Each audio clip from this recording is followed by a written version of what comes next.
दोस्तों, एक बार की बात है। एक हिरन जंगल में पानी की तलाश में घूम रही थी। उसको बहुत प्यास लगी थी, इसलिए वह इधर उधर पानी की तलाश में भटक रही थी। वह पानी की तलाश में काफी देर तक भटकती रही, लेकिन उसे कहीं पर भी पानी नहीं मिला। थोड़ी देर और जंगल में इधर उधर भटकने के बाद वह एक पेड़ के नीचे बैठ गई। इतने में उसे नदी के बहने की आवाज सुनाई दी। तो हिरन पेड़ के नीचे से उठकर फौरन पानी की आवाज की तरफ आगे बढ़ती है और वे देखती है कि उसके सामने एक बड़ी सी नदी बह रही है। जैसे ही हिरन नदी को देखती है, वे बहुत खुश हो जाती है, मानो उसे फिर से एक नई जिंदगी मिल गई। तो वो फौरन दौड़ती हुई नदी के पास जाती है और जैसे ही पानी पीने के लिए अपने सिर को झुकाती है, तो उसकी नज़र अपने राइट साइड पर पड़ती है और जैसे ही अपने राइट में देखती है, उसे शिकारी नजर आता है। हाथ में तीर लिए हुए निशाना तानकर खड़ा हुआ एक शिकारी नजर आता है। फिर जैसे ही हिरन की नजर अपने लेफ्ट साइड में पड़ती है, तो उसे झाड़ियों के पीछे एक शेर नजर आता है। अब हिरन पानी वानी सब भूल जाती है और वे पलटकर देखती है, तो उसे जंगल में एक भयंकर आग लगी हुई दिखाई देती है। अब हिरन जाए भी तो कहाँ जाए।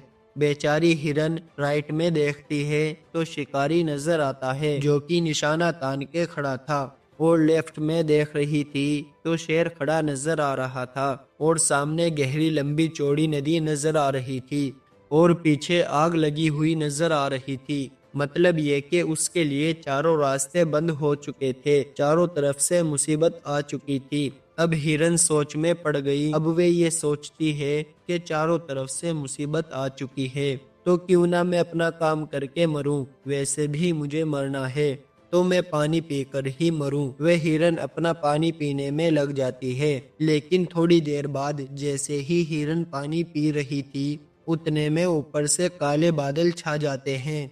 बादलों से बारिश होने लगती है और जो आग लगी हुई थी वह आग बुझ जाती है और पानी के कारण शिकारी का निशाना चूककर शेर को लग जाता है और शेर की नजर पड़ती है सीधी शिकारी पर।